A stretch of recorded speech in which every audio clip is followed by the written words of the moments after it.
it is complicated to try to find the right balance between being agile enough, but not moving too fast sometimes. And let me try to give an example of this. In the field of innovation, the sooner you are, the better. But it's true that if you do not design solutions that, for example, are trusted and bought by the end users, then it's a waste of money and resources. I'm sure that the audience have in mind some real business cases about it. The same applies to agile governance in the public sphere. The exactly main aim for any kind of state, under my humble opinion, is to meet the needs and interest of their citizens. This idea is not brand new. For example, in the first constitution of Spain in 1812, the third in the world, it is a current article that says, the specific aim of the government is the happiness of the nation. Then, to develop agile solutions, you need to proactively listen to your stakeholders, your citizens. If you listen to them and you test with them your solutions and you perform evaluations about how the solutions will be used by your end users, then they trust on you, then the solution is effective. But doing that as agile as we could, but at the same time, not being too fast, and then losing time and resources, that's the crucial issue under my point of view. I'm so pleased you brought up trust. There's a lot of talk about government as a platform, and that's generally thought of in the context of a tech platform, which is true and important, but I actually have come more and more to think that trust is the underlying platform, the bedrock, and if government doesn't build trust, none of the transformation we need can happen in the way it should. And we hear a lot about trust in governments decreasing, but there's some really interesting data which shows that if trust in government decreases, trust in every sector decreases. So it casts a shadow in general, and if government works on maintaining trust, everyone benefits. It elevates all our work across the private sector, NGOs and others. So a final perspective on trade-offs. Takeshi, can you comment through the lens of your work? Sure. I think adoption of the citizens is quite important. But actually, our Japanese government-related sandbox was established more than 3 years ago. And we gave approval more than 20 projects so far. But actually, most of Japanese do not know about the sandbox itself, and do not about what's going on in the sandbox, and do not know about the outcome from the sandbox and the regulatory changes based on the evidences from the sandbox. So we need to be more, how to say, inclusive. Yeah, and you or other panelists mentioned earlier discussion, inclusivity is quite important. So this is a kind of trade-off, or how to say, and also we have to pay some attention to that kind of inclusiveness and agile in the governance and the government. Thank you for that. So just picking up on it, inclusiveness, communication and awareness, these are themes we'll hear again and again. Now I'm going to go to some of the rapid fire questions and stay with you for a moment. On a scale of 1 to 5, how agile do you believe Japan is? 1 to 2, I think. I think Japanese government often criticized as slow. I think one of the slowest governments or society, and one of the most careful society. And in other words, but we are aiming very agile society and trying to transform our society and governance system. So, but it's still on a quite early stage. So, and yeah. have you seen, has COVID shifted things at all? Did that move you from a 1 to a 2? Yes. It's a very harsh critic here. We still have 3 or 7 quarantine period in Japan. And most of foreigners and visitors, it's still tough to come to Japan. Thank you. Brazil, Bruna, where would you place Brazil? I would place in a 2, but after last panel, I'm a little more optimist. So I would say 2.5. 2.5. And what's happening that gives it the extra 0.5? Where are the bright spots? At the National School of Public Administration. No, kidding. But there are a few jet skis around this transatlantic. Yeah, the individuals on this panel all elevate their governments by a few points, I'm sure. In our jet skis, of course. Exactly. Where would you place Indonesia? I think most offices will be 3, but some offices 3.5. And the 3.5, mostly, this is a kind of like our current Minister of Health and also Minister of Education, both from the business sector, from the private sector. It never happened before. Of course, I'm not saying that it is good to have like business people in all positions. But the two most important fields in Indonesia, the health and education, under the leadership of people, someone from the private sectors, and I can see we are moving, to 3.5 or even 4. Thank you so much. Someone asked me last night at a dinner if I could wave a wand and change government to enable more transformation, what would be a few of the things? And based on what we see around the world, changing hiring, making it easier to bring people in externally, to hire people, to fire people, for people to take risks is, I think, one of the most powerful interventions. And I hope we see more of it. Finally, Spain. Okay, well, it depends on the comparison, but I would say 3.5 maybe, because on one hand, it is crucial for develop agile methodologies to actually have a foresight of what you want to envision in a larger period of time. Spain created a National Foresight Office on 2020, and we created our first National 2050 strategy, which is a nice move ahead. That's because of the pandemic situation, so we passed from 2 to 3. But we are missing something. We are missing, in the case of Spain, which is a highly decentralized country, interministerial coordination, and for most of all, interterritorial coordination. So interterritorial coordination is the part is missing for me to get a 5, together with a huge ambition. And that ambition be rooted to every public servant so that they know all the digital skills that they have or they have to deliver to go further. That's the question. Thank you so much. Do you notice the difference between the last panel and this panel? It was all round numbers on the last panel, and this one's so refined. It's all points now. They have the advantage of going second. Very, very exact. I feel like I need to follow up in a year to see exactly how your countries have changed. So I'm now going to go in reverse order. Another quick answer question, so we hear as much from as many people as possible. And again, I asked this on the last panel. I want to repeat it. What is the skill set that's most important and most missing in governments to enable agility and transformation? Starting with you. I will say digital education, digital competencies, not only for government, but for the entire society, so that they could know the resources and the capacities that they could develop. What competencies? I missed that. Well, if we have, for example, the Digital Economy Index from the European Commission, then we have it. Like, for example, knowing that we have resources such as open data portals that we could use to, for example, develop public policies. And for sure, digital skills like, for instance, using different computational behavior conductors, or using, like Brina over there, using AI-related tools, these kind of things. Yeah. Absolutely. Naeem. I think Mukarram mentioned about, listening, reflect, and experiment. That's easier in a business sector compared to in a public sector, because in public sector, we deal with, let's say in Indonesia, 280 million people. We need to be very careful, and ethics really matters in the decision maker, in the decision-making process.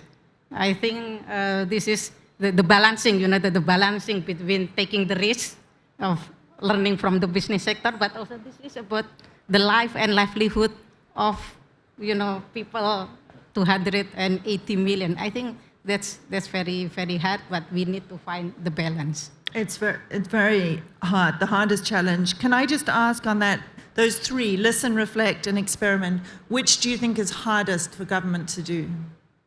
I think not only for the government, but for everyone, I think listening is the hardest skill, actually. Yeah, but for Because the two, without good listening, you cannot do the two and the third. absolutely, a human Achilles heel of human nature. Bruna. So I would call it innovative problem solving and understanding that a competency is more than a skill. It's a set of skills, a set of behaviors, a set of understandings that you have about the world. And there is one thing that is really challenging when you want to transform government, because there's always going to be people there telling you that it's hard to change culture. I disagree with that. I think we can change culture, definitely. And culture emerges from narratives, norms, and most importantly, from the way that a group of people solve problems, address problems. So if you give them a toolkit and a new way to look at the problems, I think that's transformative, definitely. And the second one I just want to mention, and I think it is embedded in there, but just because I advocate for that everywhere I go, is for digital fluency, which I call it differently than literacy. For me, it's different. It's like learning a foreign language when you can understand deeply the concepts and actually negotiate in that terms. That's what misses in government. Very few people understand the concept of interoperability. Very few people deeply understand those concepts. They can read on Wikipedia, they can apply those buzzwords around, but deeply when they are making decisions, they have a hard time understanding. And that's what I call digital fluency. So both of them, for me, I believe this, are transformative. I couldn't agree more on both. So on the first, narrative norms and the way public servants address problems, we sometimes talk about it apolitical, creating a flywheel between skills and culture. Because the other intervention from culture is if you are exposed to some of the skill sets like agility, like human-centered design and so forth, and you do that in a practical learning methodology, that changes culture. And then you change culture and you create more appetite for learning. We heard about that on the last panel. You build more skills and it creates this virtuous cycle. And then just on your second comment, in doing the research for the master's program I mentioned earlier, we have found that one of the biggest barriers identified in governments, and Bruna actually contributed to some of that research, is not within the technical skills around data, digital and technology themselves, but in that literacy and fluency writ large. It's the policymakers and public servants who are not directly in technology, but who need to be kind of interoperable, as it were, who often form a bottleneck. Finally, on the skill set most missing, Takeshi, what would you say it is in Japan? Yeah. It's not a skill set, but a mindset. That's accepting making a lot of mistakes and a lot of hard things. Mm-hmm. Very pithily said. 100%. Again, we see the unwillingness of government to make mistakes, make smart mistakes as being a huge barrier everywhere. People are not rewarded for taking risks and they're punished for making very small mistakes. So that's a structural change that needs to happen. I'm going to stay with you for a moment and ask you what you see as being the role of technology in the transformation in governance we're seeing. So reg tech, supply tech, and so forth. Yes, I think so. Data-driven or evidence-based transformation is quite important. And RegTech and SupTech solutions provide some kind of solutions to do so. So yeah, so that's why we are working on RegTech innovation and SupTech innovation in the fintech space. Thank you. I am now going to go to Naeem. Can you speak about, from the perspective of a scientist, how new collaboration forms, new governance, especially those driven by COVID, are affecting the scientific field? We've seen some of the, the greatest of science as possibility at work in collaboration globally. So I would love your comments on that. Yeah, first I want to emphasize again about the co-production of knowledge, the public participation, especially if it is about their life. Let's say many countries started the genomic program, the precision medicine. I think UAE is one of the largest and maybe has the potential to be the leader in the region, in the Middle East. In Indonesia, we will start soon, hopefully. And of course, we need, like private and public partnership because there are so many to learn. And I think from the private sector, it makes the movement of the government faster, because the ecosystem is already mature. So, but sometimes I think government a little bit resistant to private sector. I think we need more communication, around the world between the public and private partnership. I think it is a key. And also when we involve the public, like precision medicine for the public, we need to explain, to educate, so the public has the ownership from the beginning. I think this is really, really critical. Thank you. And it's so interesting because almost invariably when you talk to the private sector, its leaders will criticize government for not being collaborative enough, not talking to them. And then whenever you talk to government leaders, they say, we need to work more closely with the private sector. We need to collaborate more. So clearly there's something missing in translation there. In the context of agility and transformation, the legal system is obviously one of the greatest levers. It's also, in some cases, one of the greatest blockers, and it's where some of the heart of the trade-offs lie. So, Jesus, I'd love to hear from you where you're seeing opportunities to enable the legal system to be an enabler rather than a blocker. My main area of work is public compliance. Basically, that means that we need to ensure that the public institution is complying with regulations and developing actions to counter a risk. Okay, if we take that as a premise and thinking about how we could develop more flexible legal system, what if we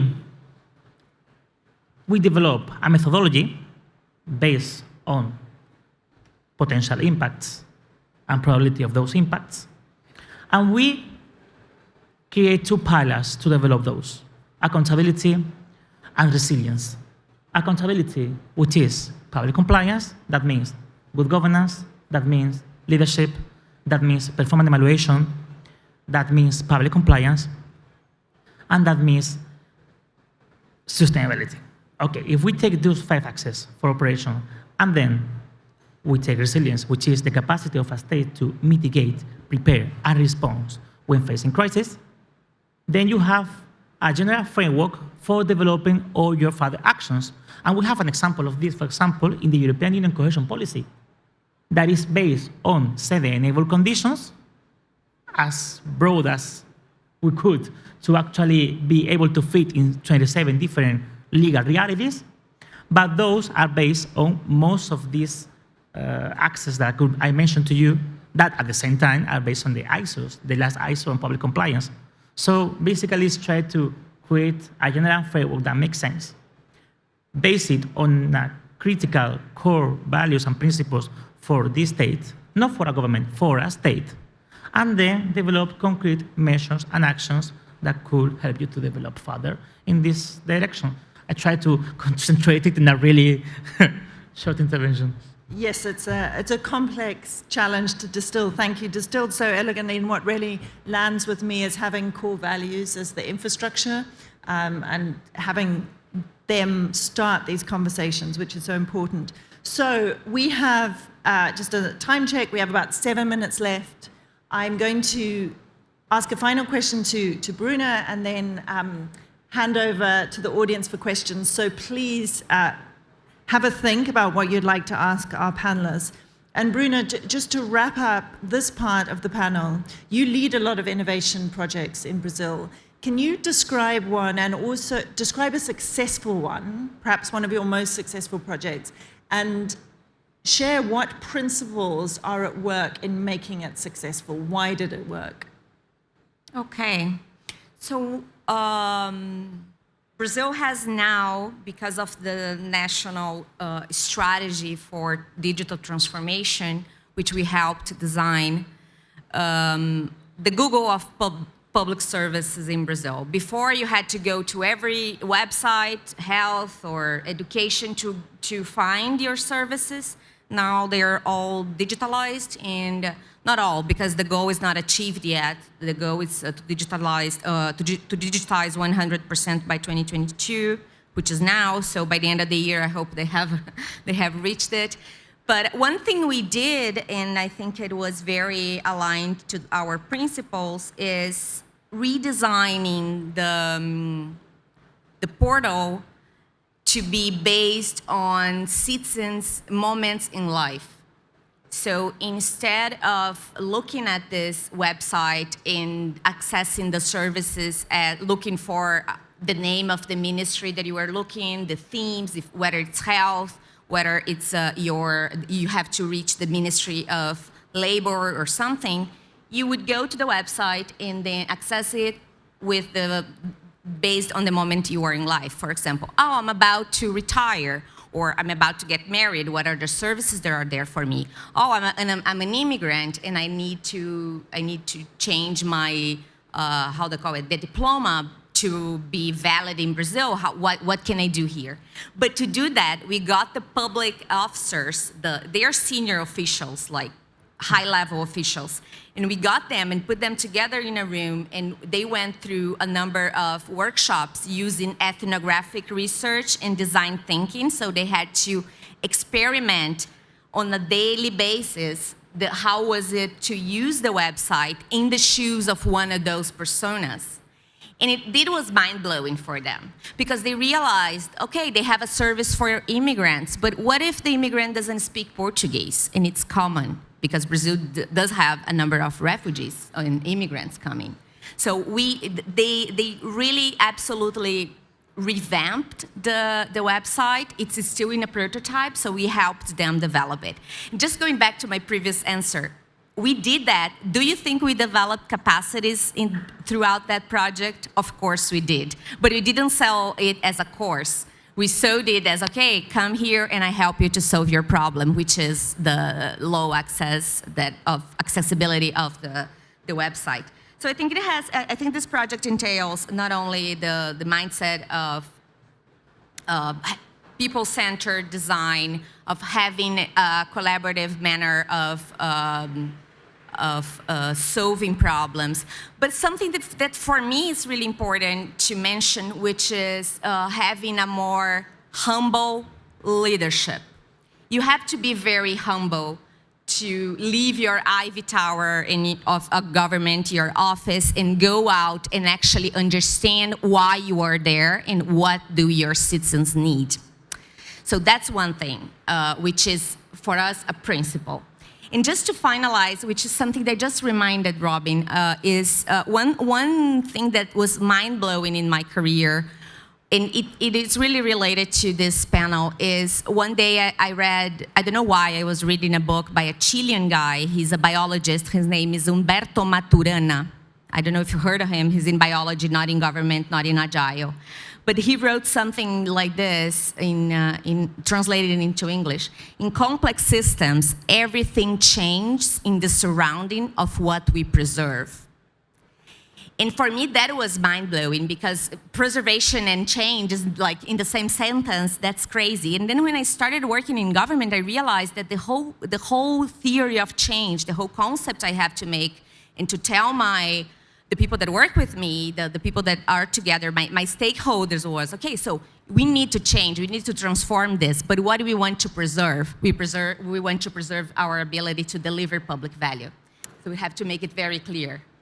Oh, thank you. Well, what an elegant summing up and wonderful case study to end on, which puts citizens at the core. I think we can take one question from the audience. Sir. Hold on.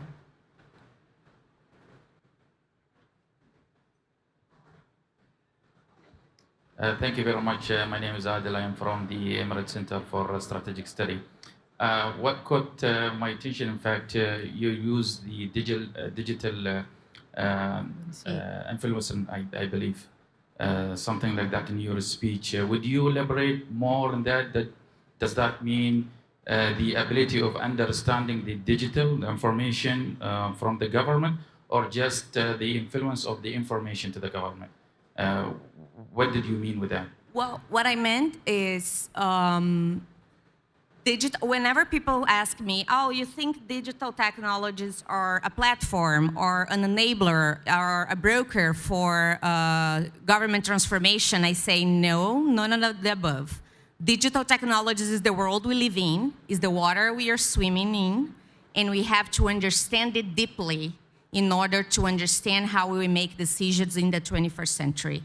And for that, it means that the same way you somehow understand that how you interact with a bridge, or how you interact with all the technologies that you use around you to go up in the Burj Khalifa, as I did yesterday, all the technologies involved in that. There was a number of digital technologies involved, but there was a number of real-world technologies as well. I do understand the technologies they use to build that building, right? The same way I understand somehow how steel works, how they put all these pieces together to build this building, I have to understand what it takes to build GPT-3, which is an artificial intelligence, which our colleague was talking about. The same way that we can talk easily with our neighbor about a big building, I have to be able to talk to my neighbor about what is artificial intelligence. That's what I mean. It's like deeply understanding, embedding in our world, talking about it naturally. So you will be able to make decisions with the clarity you need. Fantastic. Thank you for that question. Thank you, Bruna. Starting with Takeshi, can we have your one-word takeaway? Everyone here is going to hear a lot in the next 48 hours, but what's the thing you want them to remember about this session, which is so important? Yes, I think inclusiveness. Inclusiveness. Yes, Thank inclusiveness you. is one thing. Yeah. Perfect. Bruno. It's time to create. Time to create. I'll remember fluency, I think. Naeem. I think because I'm from the health sector, no one is safe until everyone is safe. A different way of saying inclusiveness, I think. Thank you, Hasi. Make innovation and ambition part of your DNA. Fantastic. Innovation and ambition in your DNA. Thank you so much to our fantastic panelists. Thank you to the audience. And thank you to the UAE government for hosting us, and to the World Economic Forum for making the Agile 50 list possible. Have a wonderful conference.